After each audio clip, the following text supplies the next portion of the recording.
Definitely मुझे लग रहा है कि सर फ्यूचर का गेम चेंजर जेनेटिक स्टडी ही होगा और हम बहुत सारे पेशेंट्स को अर्ली आइडेंटिफाई भी कर पाएंगे, हम उनको रिस्क स्ट्रेटिफाई भी कर पाएंगे और हम उनको डेवलपमेंट ना हो उसकी दवाई भी टाइम पे दे पाएंगे। तो हमको पता चलता जा रहा है मेडिकल साइंस में कि हाँ, डायबिटीज़ में ये जीन होंगे तो प्रॉब्लम होगा, ओबेसिटी में ये जीन्स होंगे तो प्रॉब्लम होगा, हार्ट डिजीज़ के ये जीन्स हैं, हाइपरटेंशन के ये जीन्स हैं। तो हम अब पेशेंट को बीमारी होने से पहले ही डायग्नोज कर सकते हैं और पकड़ सकते हैं। नमस्कार, आप देख रहे हैं यूटीसी न्यूज़। देश में इस समय सबसे ज़्यादा जो चर्चा हो रही है वो हो रही है हार्ट अटैक की। दिल से जुड़ी हुई जो बीमारियां थी वो पहले भी थी, मगर पिछले सालों में जिस तरह से उसमें तेज़ी से वृद्धि हुई है और ख़ास करके कम उम्र वालों को ये शिकार बना रहे हैं। पिछले हफ्ते अहमदाबाद की एक स्कूल में 8 साल की जो बच्ची थी उसको हार्ट अटैक आया। वडोदरा में भी काफ़ी कम उम्र के लोगों को ये हार्ट अटैक आ रहा है, जिससे मेडिकल की भाषा में, आम भाषा में साइलेंट किलर भी कहा जाता है। आज हम इसी मुद्दे पर बातचीत करेंगे। हमारे साथ हैं डॉक्टर कमलदीप चावला जी और ये आयुष्मान हार्ट एंड वेलनेस से जुड़े हुए हैं और आज हम इसी पर चर्चा करेंगे। डॉक्टर साहब, आपका स्वागत है। डॉक्टर साहब, सबसे पहले ये जो साइलेंट किलर का जो आजकल ट्रेंड चल पड़ा है और जो 8 साल की बच्ची को बैठे बैठे ही हार्ट अटैक आ गया, आप इतने सालों से इससे जुड़े हुए हो, क्या कहेंगे इसको लेकर? पहले तो नमस्कार सर, नमस्कार मित्र गण जो हमारे आज के श्रोता हैं। मैं doctor Kamaldeep Chawla, interventional cardiologist हूँ। पिछले 20 साल से मैं इसी फील्ड से जुड़ा हुआ हूँ। जैसे पहले के ज़माने में हमारे पिताजी और हमारे ग्रैंडफादर्स के ज़माने में ब्लड प्रेशर था, वो 50 साल की उम्र के बाद आता उसके बाद ही उसका डायग्नोस होता था, ट्रीटमेंट होता था या नहीं भी होता था। बट एवरेज एज 50 साल के बाद था कि ब्लड प्रेशर आया है किसी को। वही चीज़ अब 30 ईयर्स 40 ईयर्स में ब्लड प्रेशर की प्रमाण भी बढ़ गई है। सिमिलरली जो मेरा ऑब्जर्वेशन है, हार्ट अटैक की प्रमाण जो हमारे देश में थी वो तो बढ़ ही रही, क्योंकि हम डायबिटीज़ की वर्ल्ड कैपिटल हैं, ओबेसिटी की हम नियरली वर्ल्ड कैपिटल हैं, रिस्क फैक्टर्स जैसे कि स्मोकिंग है उसकी भी हम वर्ल्ड कैपिटल हैं। जेनेटिकली इंडियंस हम प्री डिस्पोज्ड हैं।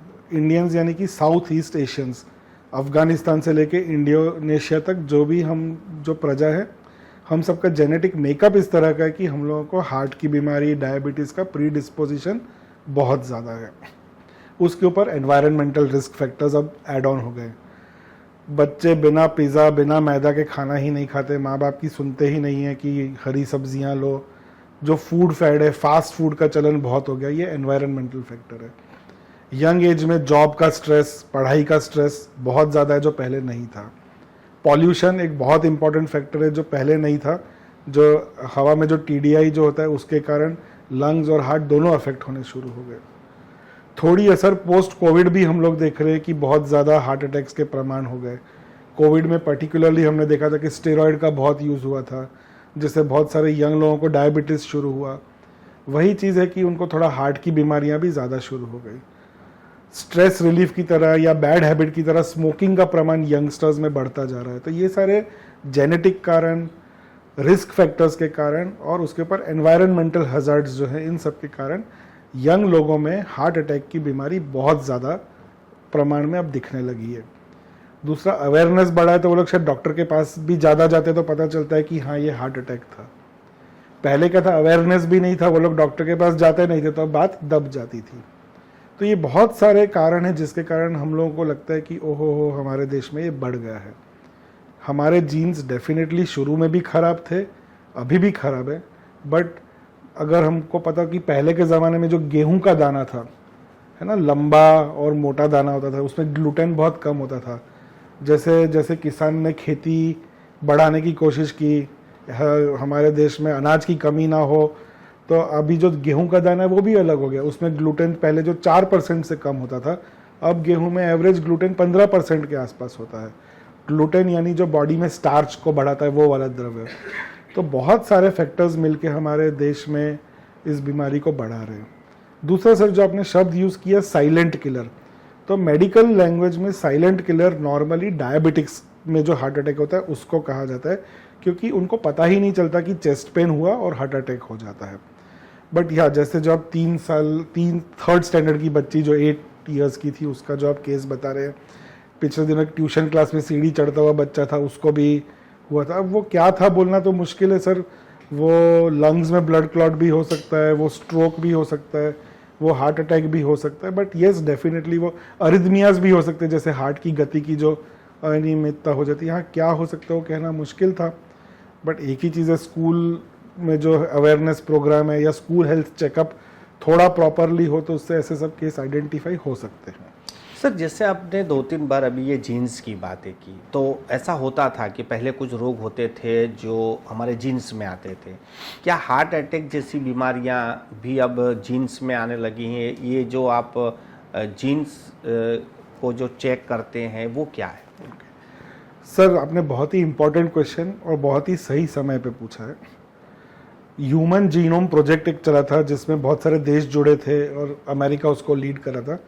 तो ह्यूमन बॉडी का जो सेल्स होते हैं उसके अंदर जो डीएनए होता है उसके अंदर जीन्स होते हैं, इस तरह से बिल्डिंग ब्लॉक बनते हैं ना। जब बच्चा नवजात शिशु पैदा हो रहा है तब से ये प्रक्रिया जेनेटिक्स की शुरू हो जाती है और वो एक तरह का पूरा इम्प्रिंट होता है कि जो ह्यूमन बींग्स को और ह्यूमन रेस को डिफाइन करता है। अगर कभी कभी पिछले टाइम का सोचो तो ह्यूमन रेस अगर लुप्त हो गई या फ्यूचर में अगर लुप्त हो जाएगी तो उस पर डेफिनेटली बहुत सारा रोल हमारे जेनेटिक मेकअप का होगा। तो जो जेनेटिक है वो एक तरह की हमारी जन्म पत्री कहो या जीनोम पत्री कहो, तो उसमें हमारी बॉडी के सारे फंक्शंस का इम्प्रिंट हो जाता है। तो जब ह्यूमन जीनोम प्रोजेक्ट लॉन्च हुआ तो उन्होंने हमारे सारे के सारे जीन्स को जीनोम में मैप किया और उसके पूरा का पूरा मैप बन गया। इसके बाद क्या हुआ कि फिर उस मैप के साथ अब आर्टिफिशियल इंटेलिजेंस जैसे जैसे जुड़ता जा रहा है तो हमको पता चलता जा रहा है मेडिकल साइंस में कि हाँ डायबिटीज़ में ये जीन होंगे तो प्रॉब्लम होगा, ओबेसिटी में ये जीन्स होंगे तो प्रॉब्लम होगा, हार्ट डिजीज़ के ये जीन्स हैं, हाइपरटेंशन के ये जीन्स हैं। तो हम अब पेशेंट को बीमारी होने से पहले ही डायग्नोस कर सकते हैं और पकड़ सकते हैं। मेरे को ये बताते हुए खुशी होगी कि इंडिया में पहली बार और अपने बड़ौदा से ही हम लोगों ने, हमारी ऑर्गेनाइजेशन ने जीन सूत्र करके ब्रांड लॉन्च किया है, जो आपका घर से 3 ml ब्लड कलेक्ट करके हम आपका जीनोम पत्र या जो आपकी पूरी जेनेटिक मेकअप है हम उसको आपको बता सकते हैं कि आपको हार्ट और लाइफस्टाइल डिजीज़ जैसे कि ओबेसिटी, डायबिटीज़, हार्ट अटैक आएगा कि नहीं आएगा, ब्लड प्रेशर आएगा कि नहीं आएगा, आपकी हार्ट की गति की अनियमितता होने के चांस हैं कि नहीं, और कुछ कैंसर्स, इनको हम लोगों ने इंक्लूड किया है स्क्रीनिंग टेस्ट। एंड इसमें आपको माइल्ड, मॉडरेट और सीवियर रिस्क में कैटेगराइज किया जाएगा। जिस भी तरफ आपकी अगर सीवियरिटी आती है तो नेक्स्ट फॉरवर्ड टेस्ट आप ले सकते हैं, जिसको मोनोजेनिक वेरिएंट्स कहते हैं, जिसको फार्मेकोजिनोमिक्स कहते हैं। और बहुत ही नई ब्रांच डेवलप हो रही है न्यूट्रीजिनोमिक्स, कि किस इंसान को क्या खाना चाहिए कि उसके जो हार्ट अटैक या डायबिटीज़ के चांस है वो निम्न हो जाए। जैसे अगर मैं मेरी बात करूं तो मेरे को ग्लूटेन इंटॉलरेंस है, मेरे को सैचुरेटेड फैटी एसिड्स का रिस्पॉन्स है और सटाइटी रिस्पॉन्स पुअर है based on the nutrigenetics report. So हम ये सारे एंगल्स को प्रोवाइड करके बिल्कुल ही पर्टिकुलर पेशेंट की टारगेटेड मेडिसिन दे सकते हैं। इसको मेडिकल लैंग्वेज में आजकल नई लैंग्वेज में कहा जा रहा है प्रिसीजन मेडिसिन, यानी आपके में जो काम करेगा वो मेरे में काम नहीं करेगा, जो मेरे में काम करेगा वो शायद तीसरे में काम नहीं करेगा। तो मेरी बॉडी या आपके लिए क्या प्रिसीजन से हमको दवाई देनी चाहिए, क्या आप में काम करेगा, उस तरह से आपका पूरा टेलर्ड थेराप्यूटिक रिजाइम बन सकता है। तो मेडिकल साइंस बहुत आगे बढ़ रही है इस डायरेक्शन में। यूएसए ऑब्वियसली वर्ल्ड लीडर है इन टर्म्स ऑफ रिसर्च। वहाँ पे ये जो प्रोजेक्ट था या जो जीन स्टडी है 5 साल पहले लॉन्च हो चुकी है। दुबई हेल्थ अथॉरिटी ने अभी रिसेंटली मैसिव प्रोग्राम लॉन्च किया कि शादी होने से पहले ही दोनों कपल्स को अपने जेनेटिक रिपोर्ट सबमिट करने हैं। वो मैच होंगे तो वहाँ पे परमिशन और ये सब की जो भी रिक्वायरमेंट्स होंगी। सो इंडिया में येस एज पायोनियर्स हमने ये प्रोजेक्ट शुरू किया है। हमने अभी तक 7-8 पेशेंट्स को एनरोल भी किया है इसमें, उन्होंने अपने सैंपल्स दिए, बस उनके रिपोर्ट्स अवेटेड ही हैं। इसका जो टर्न अराउंड टाइम कहते हैं जेनेटिक रिपोर्ट का, नॉर्मली रिपोर्ट आने का टाइम 4 वीक्स लगता है, क्योंकि ये मैसिव स्टडी करके आर्टिफिशियल इंटेलिजेंस यूज़ करके पूरा रिपोर्ट बन के आता है। डेफिनेटली मुझे लग रहा है कि सर फ्यूचर का गेम चेंजर जेनेटिक स्टडी ही होगा, और हम बहुत सारे पेशेंट्स को अर्ली आइडेंटिफाई भी कर पाएंगे, हम उनको रिस्क स्ट्रेटिफाई भी कर पाएंगे और हम उनको डेवलपमेंट ना हो उसकी दवाई भी टाइम पे दे पाएंगे। सर एक एग्जाम्पल के तौर पे सर, यदि आपका जीन भगवान ना करे बट इस तरह आता है तो हम आपके में ब्लड थिनर और कोलेस्ट्रॉल की दवाई पहले ही चालू कर देंगे ताकि हार्ट अटैक ना हो। तो इस तरह से मेडिकल साइंस आगे बढ़ रहा है। सर हमने इस सेंटर में जो आपने जो बता रहे हैं जीन से ही पता चल जाएगा, वो कब से शुरू किया है और अभी तक उसका क्या कैसा रिस्पॉन्स है? ओके, तो सर बहुत अर्ली है कहना रिस्पॉन्स, क्योंकि हमने 15 दिसंबर को ही लॉन्च किया है। हमारी एक एकेडमिक बॉडी है Indian diabetes and cardio metabolic disease association, जिसका मैं वाइस प्रेसिडेंट हूँ। सो हम लोगों ने उसकी पूरी जानकारी डॉक्टर्स की कम्युनिटी में जागरूकता लेके आए, उसके लेक्चर्स रखे और सेम डे हमने बड़ौदा बीजेपी प्रमुख डॉक्टर विजय शाह, IMA प्रमुख डॉक्टर मितेश शाह के द्वारा हमने वो लॉन्च किया है। It's too early 1 month, but sir अभी तक 7 to 8 पेशेंट्स ने इसका लाभ उठाया है। बट जैसे अवेयरनेस बढ़ेगी, जैसे डॉक्टर्स को भी समझ में आएगा कि हाँ ये पर्टिकुलर पेशेंट को प्रिसीजन मेडिसिन की ज़रूरत है, तो डेफिनेटली इसका रिस्पॉन्स बढ़ेगा, पेशेंट्स इसको अडेप्ट करेंगे। और सर दूसरा कि जैसे हम उनको आइडेंटिफाई करके सक्सेस देखेंगे तो थेरेपी डेफिनेटली सक्सेस होगी सर। सर हमारे हिंदुस्तान में हर चीज़ को पैसे से भी देखा जाता है, बजट देखा जाता है, तो जिस तरह से आपने ये टेस्टिंग के बारे में बताया, तो इसका क्या होता है, किस तरह से economy? Okay, so sir single profile जो रिस्क फैक्टर स्क्रीनिंग है वो 15,000 का टेस्ट है सर। तो 15,000 तो सर आजकल के हिसाब से मुझे लग रहा है कि बहुत ज़्यादा हाई रकम नहीं है, बट हाँ सर मैं समझ सकता हूँ कि एफोर्डेबिलिटी एक इशू डेफिनेटली रहने वाला है। बट सर जैसे जैसे टेस्ट बढ़ेंगे, जैसे जैसे पब्लिक इसको एक्सेप्ट करेगी, जैसे जैसे वॉल्यूम टर्न होगा, कॉस्ट डेफिनेटली कम आएगा। तो दूसरा इसको ऐसे भी देख सकते हैं कि 15,000 डाल के आपको पता तो चला कि आप किस रिस्क में हैं और आगे क्या करना है, rather than not knowing anything कि आपकी बॉडी का जेनेटिक मेकअप किस चीज़ का बना हुआ है। अब सर फॉर एग्जांपल आपको थोड़ा सा ओबेसिटी है, मुझे थोड़ा सा ओबेसिटी है, तो ये हमारी फैमिलीज़ में रन कर रहा है। बट यदि जीन टेस्ट में ये आता है कि आपके सारे जीन प्रोफाइल में जो भी रिस्क है वो बहुत माइल्ड रिस्क है, तो definitely you can enjoy your life without any concerns या विदाउट एनी टेंशन। सपोज आपके में आता नहीं, आपको डायबिटीज़ होने का चांस है, तो you will definitely try to avoid sugar and refined sugar and that type of food आप अवॉइड करना शुरू करेंगे। एक बहुत ही recent study Journal of American College of Cardiology में दिसंबर में लॉन्च हुई थी कि जब पेशेंट्स को पता ही नहीं है कि उन्हें डायबिटीज़ आने वाला है और जीन स्टडी उनको बता दे एटलीस्ट 20 साल पहले कि आपको डायबिटीज़ आने वाला है, ऐसे पेशेंट्स को हार्ट अटैक होने का 5 गुना चांस है जिनको अभी डायबिटीज़ आया नहीं है लेकिन पता है कि आने वाला है। बट यही पेशेंट्स अगर ट्रीटमेंट या लाइफस्टाइल मॉडिफिकेशंस शुरू कर दे तो उनका हम लोग प्रॉब्लम्स को टाल सकते हैं और सॉल्व कर सकते हैं। सर यहाँ जैसे इस सेंटर पे तो आपने बताया कि बहुत ही अर्ली होगा, लेकिन जहाँ पर ये चल रहा है, जिन देशों में ये चल रहा है, वहाँ के सक्सेस रेशियो क्या बता रहे हैं? कुछ रिसर्च रिपोर्ट? सर बहुत ही सही सवाल है आपका। तो ये जो सेंटर है, ये ऐसा नहीं कि जो जीन टेस्ट है वो इस सेंटर पे होता है। हमारा जो ब्लड कलेक्शन है पैन इंडिया, आप घर या ऑफिस से एक नंबर कॉल करके आप कर सकते हैं। So it's a decision is in your hand. अगर आपको करवाना है तो just dial a number, book your test and get it done. तो हमारे सेंटर तक ही आना ऐसा ज़रूरी नहीं है। जो स्टडीज़ पब्लिश हो रही हैं, जिन लोगों ने जीन टेस्टिंग किया और जिन लोगों ने पेशेंट्स में इंटरवेंशन शुरू किए, वो लोग at least 40% reduction of heart attack कर चुके हैं। यानी सपोज 1000 की संख्या की पॉपुलेशन है एक कस्बे में और उन्होंने हज़ारों का 1000 पॉपुलेशन का जीन टेस्टिंग किया, उसमें से एग्जाम्पल 200 लोगों को आया कि आपको इंटरवेंशन की ज़रूरत है। उसमें से 100 लोग ने वो अडॉप्ट किया और 100 लोगों ने इग्नोर किया। तो जो 100 लोगों ने जो इग्नोर किया वर्सेस जो 100 लोगों ने जो लाइफस्टाइल मॉडिफिकेशन अडेप्ट किया या ट्रीटमेंट अडेप्ट किया, तो जो ये वाले 100 जिन्होंने डेफिनेटली ट्रीटमेंट को एब्जॉर्ब किया या नई सोच के साथ गए, उनके में हार्ट अटैक की चांस 40% कम थी।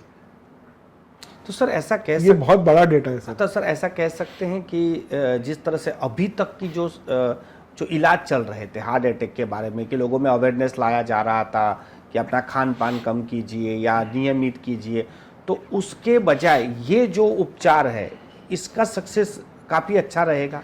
सर आने वाला वक्त बताएगा, बट अभी डेफिनेटली बहुत प्रॉमिसिंग लग रहा है। नई फील्ड है, अपने आप भी डेवलप होगी। जैसे पहले के ज़माने में कोई एंजियोप्लास्टी भी नहीं करवाना चाहता था, जब शुरू हुआ था एंजियोप्लास्टी 80-90 में, जब हमारे देश में जो पायनियर लोग जब ट्रीटमेंट लेके आए थे, अब उसकी जब लोगों ने सक्सेस रेशियो देखी तो अडेप्टेबिलिटी ज़्यादा हुई। अब नॉर्मली एंजियोप्लास्टी बाईपास सर्जरी को कोई टैबू नहीं मानता कि हाँ डॉक्टर ने एडवाइस दी है, एक आध ओपिनियन लिया या जो डॉक्टर ने कहा सही है और ट्रीटमेंट करा लिया। तो जब उन्होंने देखा कि हाँ angioplasty bypass surgery definite success है, पेशेंट्स जी रहे हैं, पेशेंट्स की क्वालिटी ऑफ लाइफ बेटर हो रही है, तो ट्रीटमेंट की अडेप्टेबिलिटी है। सेम चीज़ इसमें भी होगी सर। ये मेडिकल फील्ड के लिए भी थोड़ा नया फील्ड है, डॉक्टर्स को भी समझना है, डॉक्टर्स को भी अडेप्ट करना है, पेशेंट्स को भी एक्सेप्ट करना है, उनको भी अडेप्ट करना है। बट डेफिनेटली जब वो देखेंगे कि हाँ यार हमारे पिताजी को तो 50 साल में अटैक आ गया था और उन्हीं बच्चों ने जब 30 साल 40 साल में अपना ट्रीटमेंट कराया, पिताजी अब 70-80 साल के हो गए और उन बच्चों को हार्ट अटैक नहीं आया और उन्होंने अपनी लाइफस्टाइल अच्छी जी, जब वो देखेंगे तो डेफिनेटली टेस्ट की प्रामाणिकता बढ़ेगी, टेस्ट की अडेप्टेबिलिटी बनेगी और आई थिंक ज़्यादा से ज़्यादा लोग करवाएंगे ये टेस्ट। सर, जिस तरह से आपने बताया कि पैन इंडिया कहीं भी कोई करवा सकता है, तो आप हमारे व्यूवर्स को वो जो नंबर है वो बता सकते हैं कि किस नंबर पे वो संपर्क करें? हाँ जी सर, 9512877799। एक बार फिर रिपीट कर देता हूँ, 9512877799। एंड वेबसाइट से भी बुकिंग हो सकता है www.genesutra.com, GENESUTRA, genesutra.com। सर, ये बातें अभी तक हो गई। अब जो जनता के मन में भी कुछ इसको लेकर सवाल हैं, वो भी मैं आपसे पूछ लेता हूँ कि कोविड के बाद जो वैक्सीनेशन हुआ है उसके बाद से ये ज़्यादा हो रहा है, इसको लेकर? सर, मैं इस तथ्य से सहमत इस तरह से नहीं हूँ, क्योंकि कोविड की वैक्सीन ने ही हमारी देश को, हमारी प्रजा को, हमारी इकोनॉमी को, सबको संभाला है। इंडिया सुपर पावर बन रहा है, इंडिया का वर्चस्व बढ़ा है क्योंकि इंडिया ने इतनी वैक्सीन्स एक्सपोर्ट की है। तो जब इंडिया ने ही इतनी वैक्सीन्स एक्सपोर्ट की है तो उन देशों में तो ऐसा नहीं हो रहा है जहाँ वैक्सीन गई, जहाँ लगी। ये प्रमाण हमारे देश में ही बढ़ रहा है, तो मुझे नहीं लग रहा है कि वैक्सीन रिस्पॉन्सिबल है। बट सर डेफिनेटली डिजीज़ जो थी, जो कोविड पर से था, उसकी साइड इफ़ेक्ट ये हो सकती है कि छोटी नलियाँ बंद हो गई, ब्लड क्लॉटिंग मैकेनिज्म चेंज हुआ, और थोड़ा जो स्टेरॉइड्स यूज़ करने पड़े थे उसके कारण डायबिटीज़ जो लोगों में नया आया है, कई लोगों का शुगर बिगड़ा, ये रिस्पॉन्सिबल हो सकता है sir. But on medical science, on medical grounds, vaccine को इसके साथ कोरिलेट करना मुझे ठीक नहीं लगता है। सर, आखिरी सवाल, जैसे अपने शुरुआत में तो आपने बता दिया था मोटा मोटा, लेकिन मैं फिर से क्लियर कर लूँ कि ऐसा क्या खान पान हमारे में बदला है अभी जो पहले नहीं था, उससे भी हार्ट अटैक और डायबिटीज़ तेज़ी से बढ़ रहे हैं? तो सर खान पान का ऐसा नहीं कि आज खा लिया और कल हार्ट अटैक हो जाएगा, वैसा सिर्फ स्मोकिंग और टोबैको के साथ होता है। सो स्मोकिंग और टोबैको को तो डेफिनेटली बैन करना ही चाहिए और बंद कर देना चाहिए। जो खान पान में बदलाव आया है सर, चाइनीज़ फूड का बहुत पेनिट्रेशन हुआ है, जिसमें मोनोसोडियम ग्लूटामेट होता है, तो सोडियम कंटेंट ज़्यादा होता है जिससे बीपी आता है। मैदे का पेनिट्रेशन बहुत ज़्यादा हुआ है, होल व्हीट का पेनिट्रेशन कम हुआ है। पहले के ज़माने में हम चलते भी बहुत थे, आजकल इलेक्ट्रिक व्हीकल और मॉडर्नाइजेशन के कारण हमने चलना भी कम कर दिया है। एयर पॉल्यूशन, इंडस्ट्रियलाइजेशन के कारण जो बढ़ रहा है, तो ये बहुत सारे एनवायरनमेंटल फैक्टर्स है जिनके कारण प्रॉब्लम्स अकर हो रहे हैं। बट केवल खान पान के बेसिस पे देखा जाए तो ऑयली फूड, घी, ये सब हमको जितना हो अवॉइड करना चाहिए। गुड ऑयल्स लेने चाहिए, गुड फ्रूट्स लेने चाहिए, कलर्ड फ्रूट्स, वेजिटेबल्स, आजकल जैसे विंटर्स में सैलड्स बहुत अच्छे हैं, इस सब का सेवन ज़्यादा करना चाहिए। जितना हो मल्टीग्रेन या मिलेट्स की तरफ हमको अपना रुझान बढ़ाना चाहिए। सर अगेन न्यूट्रीजेनेटिक्स ब्रांच है, वो डेफिनेटली बता सकती है कि चावल किसको सूट करेगा, गेहूं किसको सूट करेगा, तो ये जो भी एफर्ट कर सकते हैं उनके लिए हेल्पफुल है सर। बहुत बहुत धन्यवाद सर हमसे बातचीत करने के लिए। ये थे डॉक्टर कमलजीत चावला, और जिस तरह से वो बता रहे थे कि जो हार्ट अटैक के जो केस हैं वो किस तरह से बढ़ रहे हैं, खान पान में बदलाव है। लेकिन एक बात उन्होंने काफ़ी अच्छी कही है कि अब मेडिकल भी काफ़ी संशोधन कर रहा है, टेक्नोलॉजी भी आ गई है, और हमारे जीन्स के माध्यम से भी हम पता लगा सकते हैं कि हमें कौन सी बीमारी हो सकती है या हो गई है। तो उसको लेकर भी उन्होंने जो नंबर्स दिए हैं, जो वेबसाइट दिए, वो नीचे आप देख सकते हैं। इन लिखे हुए नंबर पे आप संपर्क कर सकते हैं और आप भी अपना मेडिकल जो ब्लड सैंपल देकर ये चेक कर सकते हैं और आने वाली बीमारियों से आप अभी से ही बच या सुरक्षित हो सकते हैं। आज के लिए बस इतना ही। आपके भी कोई यदि सवाल हैं तो आप नीचे कमेंट बॉक्स में कमेंट कर वो सवाल पूछ सकते हैं। हम आशा करते हैं कि डॉक्टर साहब उनका भी जवाब आपको उसी कमेंट माध्यम से देंगे।